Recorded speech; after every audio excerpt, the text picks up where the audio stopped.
मैं अबिन Barnwal BBDSS material Ghazipur से आप सभी बच्चों को गुड मॉर्निंग तथा मैं इंटरमीडिएट क्लास के बच्चों के लिए, जैसा कि हम लोगों का फिजिक्स का टॉपिक चल रहा है विद्युत चुंबकीय प्रेरण, उसके अगले पार्ट को लेकर आ रहा हूँ, जिसमें हम लोगों को आज पढ़ना है अन्योन्य प्रेरण। तो अन्योन्य प्रेरण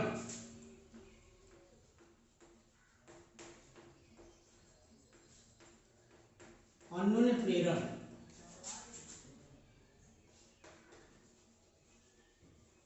म्यूचुअल इंडक्शन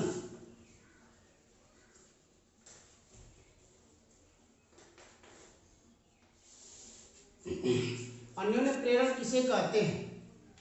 तो जब दो कुंडलियों को पास पास रखकर किसी एक कुंडली में वैद्युत धारा प्रवाहित करते हैं, तो दूसरी कुंडली से बद्ध चुंबकीय फ्लक्स में परिवर्तन होता है। विद्युत चुंबकीय प्रेरण की इस घटना को अन्योन्य प्रेरण कहते हैं। तो जब दो कुंडलियों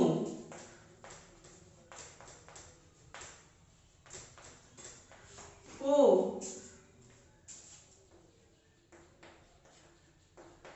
पास पास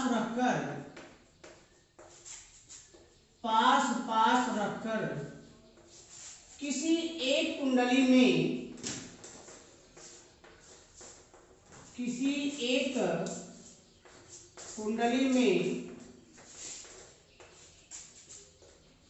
वैद्युत धारा प्रवाहित करें,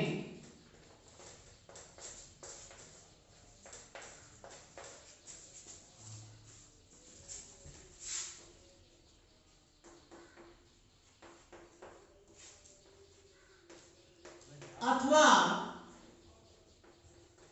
धारा के मान में परिवर्तन करें,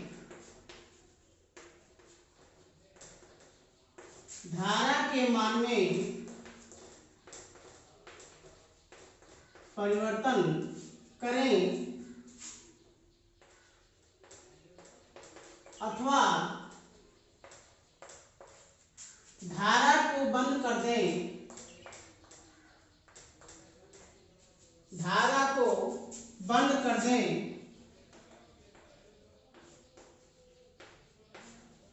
तो दूसरी कुंडली में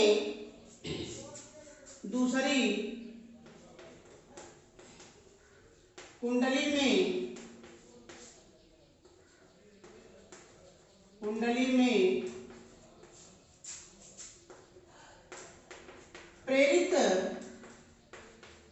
विद्युत वाहक बल उत्पन्न हो जाता है।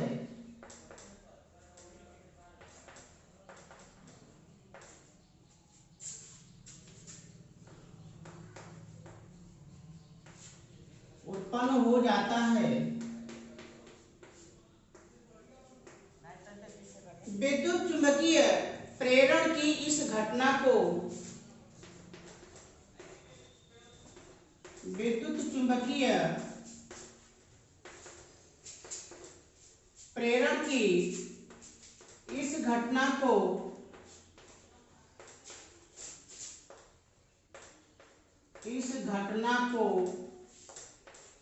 अन्योन्य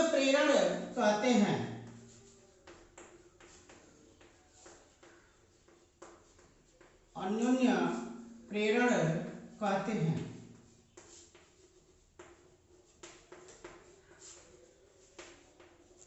यह हमारी परिभाषा हो गई अन्योन्य प्रेरण की, कि जब दो कुंडलियों को पास पास रखकर किसी एक कुंडली में वैद्युत धारा प्रवाहित करें, अथवा धारा के मान में परिवर्तन करें, अथवा धारा को बंद कर दें, तो दूसरी कुंडली में एक प्रेरित विद्युत वाहक बल उत्पन्न हो जाता है। विद्युत चुंबकीय प्रेरण की इस घटना को अन्योन्य प्रेरण कहते हैं। अब उसके बाद अन्योन्य प्रेरण गुणांक अथवा अन्योन्य प्रेरकत्व, अन्योन्य प्रेरण गुणांक अथवा अन्योन्य अन्योन्य प्रेरकत्व, अन्योन्य प्रेरकत्व, म्यूचुअल इंडक्टेंस,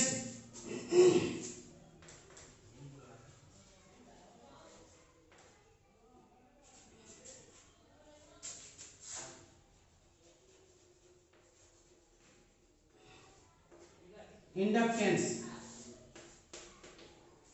तो जैसा कि हम जानते हैं कि विद्युत चुंबकीय प्रेरण की वह घटना जिसमें दो कुंडलियां लगी हों, तो किसी एक कुंडली में जब हम धारा प्रवाहित करते हैं तो दूसरी कुंडली में प्रेरित विद्युत वाहक बल उत्पन्न होता है।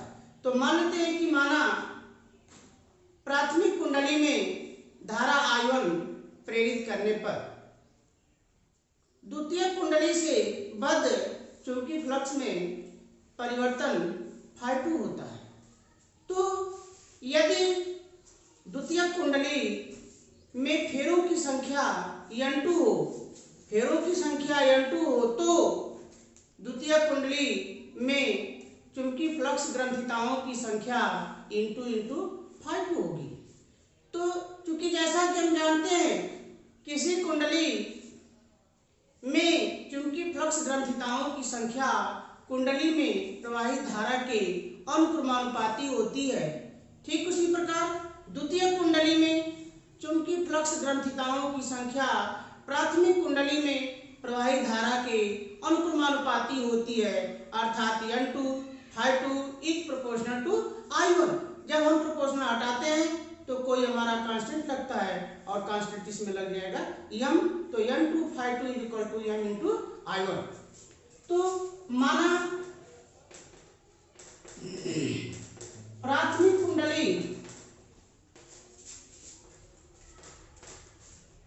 प्राथमिक कुंडली में I1 एम्पीयर धारा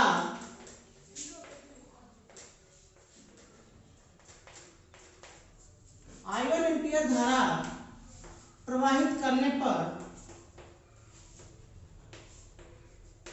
करने पर द्वितीय कुंडली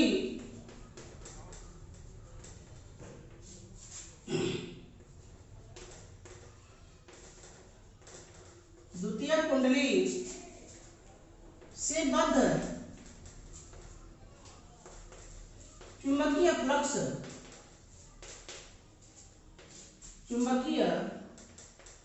फ्लक्स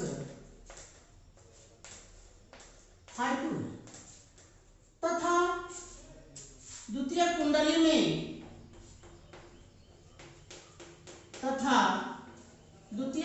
में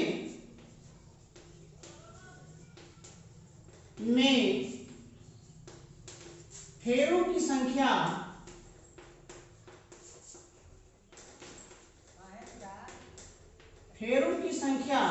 N2 है। अतः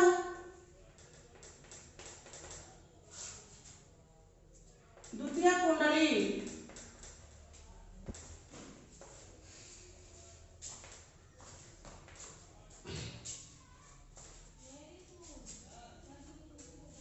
से बद्ध चुंबकीय फ्लक्स ग्रंथिताओं की संख्या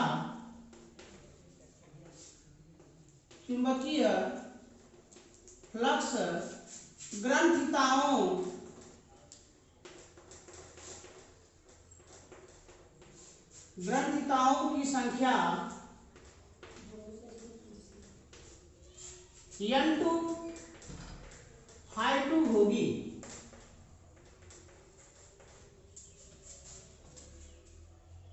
यह संख्या प्राथमिक कुंडली में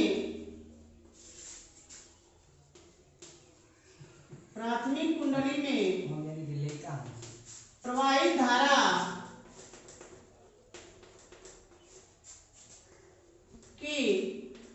धारा I1 के अनुक्रमानुपाती होगी, अनुक्रमानुपाती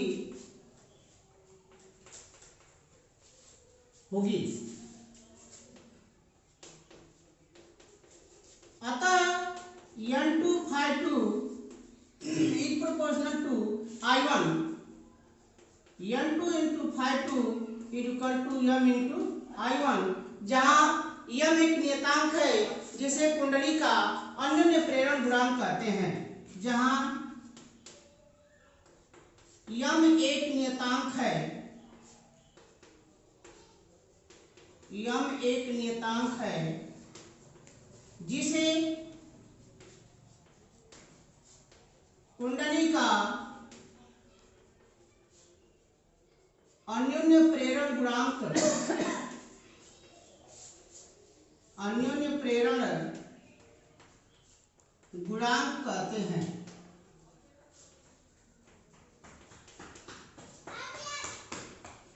अन्योन्य प्रेरण गुणांक कहते हैं क्योंकि सूत्र हमारा है N2 phi2 equal to M I1, तो M बराबर मान हमारा हो जाएगा N2 phi2 अपान I1। यदि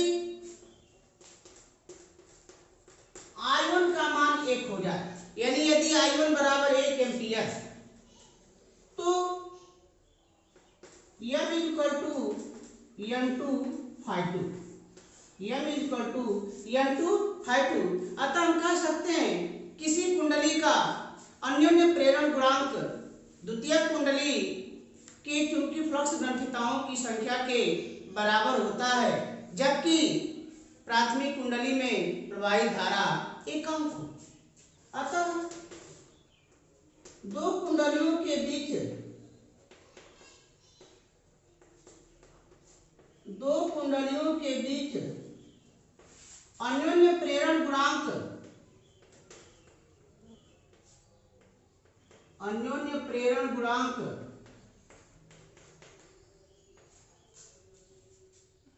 दो कुंडलियों के बीच अन्योन्य प्रेरण गुणांक किसी एक कुंडली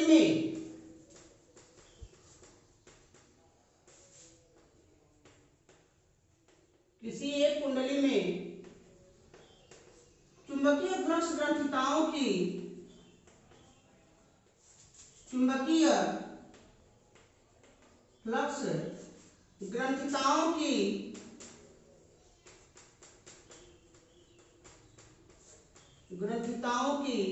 संख्या के बराबर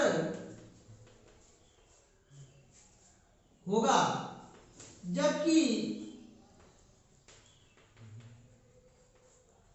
दूसरी कुंडली में प्रवाहित धारा एकांक हो, प्रवाहित धारा एकांक हो।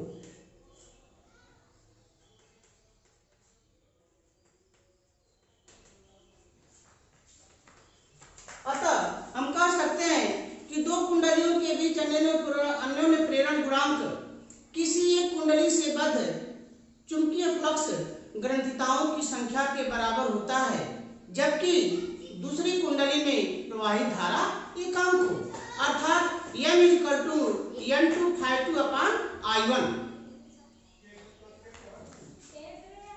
अब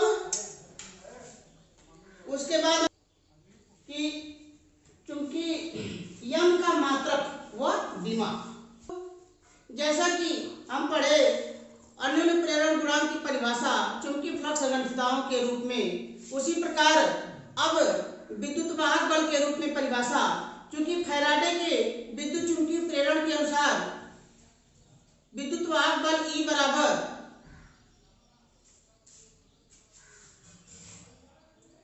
चूंकि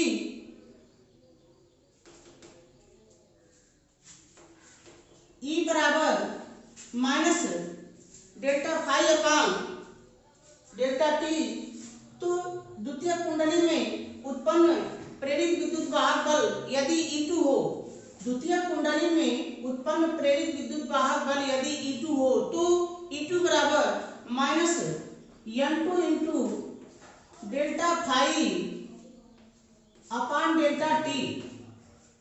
क्योंकि अभी फार्मूला पढ़ा गया n2 phi2 is equal to m into I1, n2 phi2 is equal to m into I1। तो n2 phi2 के स्थान पर हम m इंटू I1 लिख सकते हैं। तो यह मान जाएगा हमारा E2 is equal to minus delta n2 phi2 upon delta T. अब इसके स्थान पर लिख देंगे m into minus delta m into I1 upon delta T, अर्थात यह मान हो गया m into delta I1 upon delta T. E2 is equal to, तो m is equal to minus E2 upon delta I1 upon delta T. अब यदि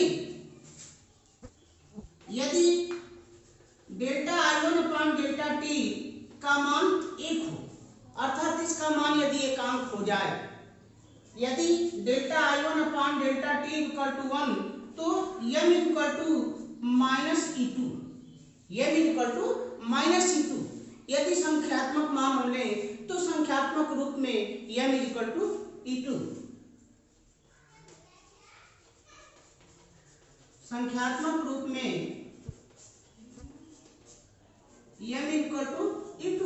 अतः हम कह सकते हैं कि दो कुंडलियों के बीच अन्योन्य प्रेरण गुणांक, दो कुंडलियों के बीच अन्योन्य प्रेरण गुणांक द्वितीय कुंडली में उत्पन्न प्रेरित विद्युत वाहक बल के बराबर होता है, जबकि प्राथमिक कुंडली में धारा परिवर्तन की दर एकांक हो, जबकि प्राथमिक कुंडली में धारा परिवर्तन की दर एकांक हो। तो इसकी परिभाषा हम लिख सकते हैं विद्युत वाहक बल के रूप में कि अतः दो कुंडलियों के बीच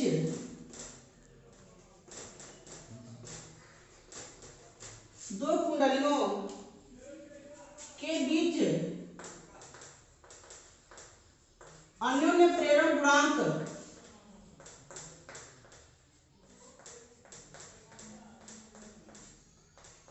प्रेरण गुणांक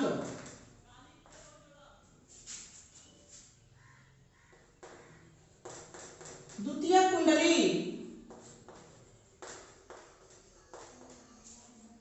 में उत्पन्न प्रेरित विद्युत वाहक बल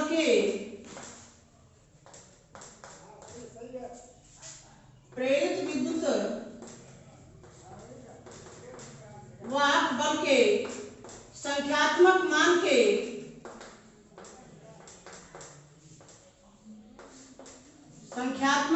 के बराबर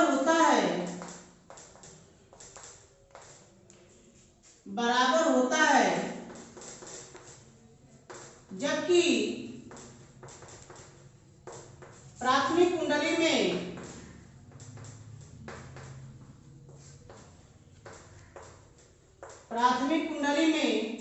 धारा परिवर्तन की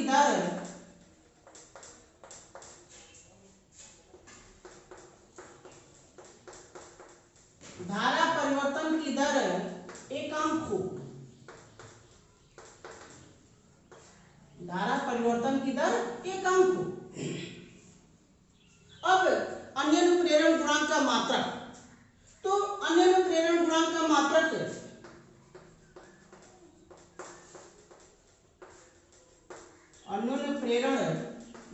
का मात्रक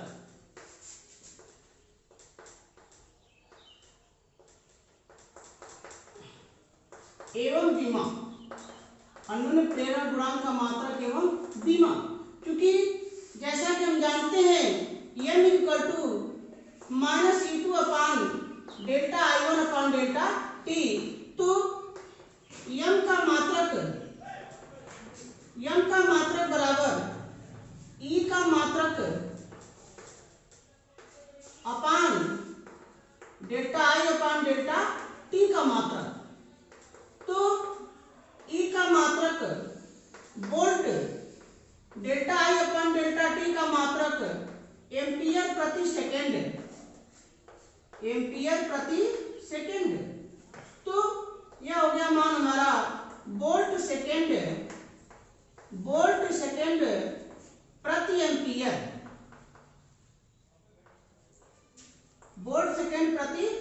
एम्पियर या इसी को हम कह सकते हैं हेनरी, इसी को हम कहते हैं हेनरी। अतः अन्योन्य प्रेरण गुणांक का मात्रक हेनरी होता है। इसके अन्य मात्रक मिली हेनरी, मिली हेनरी। तो 1 हेनरी बराबर 10⁻³ मिली हेनरी। अब उसके बाद बीमा, तो यम की बीमा, यम की बीमा इक्वल टू ई की बीमा अपान डेल्टा आई अपान डेल्टा टी की बीमा। तो ई की बीमा mn square T power -3 a power -1 upon a T power -1। तो टी पावर -1 से टी पावर -3 यह कम हो जाएगा, a ऊपर जाएगा तो a पावर -1, तो यह हो जाएगा mn square T power -2 a power -2। तो यह अन्य प्रेरण गुणांक की बीमा ml square T power -2 a power -2। इस प्रकार यदि आपको यह वीडियो अच्छा लगा हो तो इसे लाइक तथा सब्सक्राइब करें। यदि इस वीडियो में जो भी आपको कमियां महसूस हो उसे कमेंट करने की कृपा करें। बहुत बहुत धन्यवाद।